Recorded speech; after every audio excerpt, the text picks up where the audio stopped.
ஜம்மு காஷ்மீர் சட்டப்பேரவை தேர்தலில் பெரும்பான்மை பெற்ற காங்கிரஸ் கூட்டணி ஆட்சி அமைக்க உள்ளது. இதன் மூலம் உமர் அப்துல்லா மீண்டும் முதல்வராக உள்ளார். காஷ்மீரில் சட்டப்பேரவை தேர்தல் செப்டம்பர் 18, 25 மற்றும் அக்டோபர் 1 என 3 கட்டங்களாக நடைபெற்றது. இந்த தேர்தலை காங்கிரஸ் தேசிய மாநாட்டு கட்சியுடன் இணைந்து எதிர்கொண்டது. பாஜக மற்றும் மக்கள் ஜனநாயக கட்சி ஆகியவை தனித்து களம் கண்டன.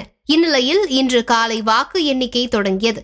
20 மையங்களில் வாக்கு எண்ணிக்கை நடைபெற்ற நிலையில் ஆரம்பம் முதலே காங்கிரஸ் கூட்டணி வெற்றி முகத்திலேயே இருந்தது. மொத்தமுள்ள 90 இடங்களில் காங்கிரஸ் கூட்டணி 49 இடங்களை கைப்பற்றியுள்ளது. முதல்வர் வேட்பாளரான உமர் அப்துல்லா போட்டியிட்ட 2 இடங்களிலும் வெற்றி பெற்றுள்ளார். ஜம்மு காஷ்மீரை பொறுத்தவரையில் ஆட்சி அமைக்க 46 இடங்களை கைப்பற்ற வேண்டும் என்பதால் காஷ்மீரை காங்கிரஸ் கைப்பற்றுவது உறுதியாகியுள்ளது. ஸ்ரீநகரில் செய்தியாளர்களிடம் பேசிய தேசிய மாநாட்டு கட்சி தலைவர் ஃபரோக் அப்துல்லா, ஜம்மு காஷ்மீரின் புதிய முதல்வராக உமர் அப்துல்லா பதவியேற்பார் என தெரிவித்துள்ளார்.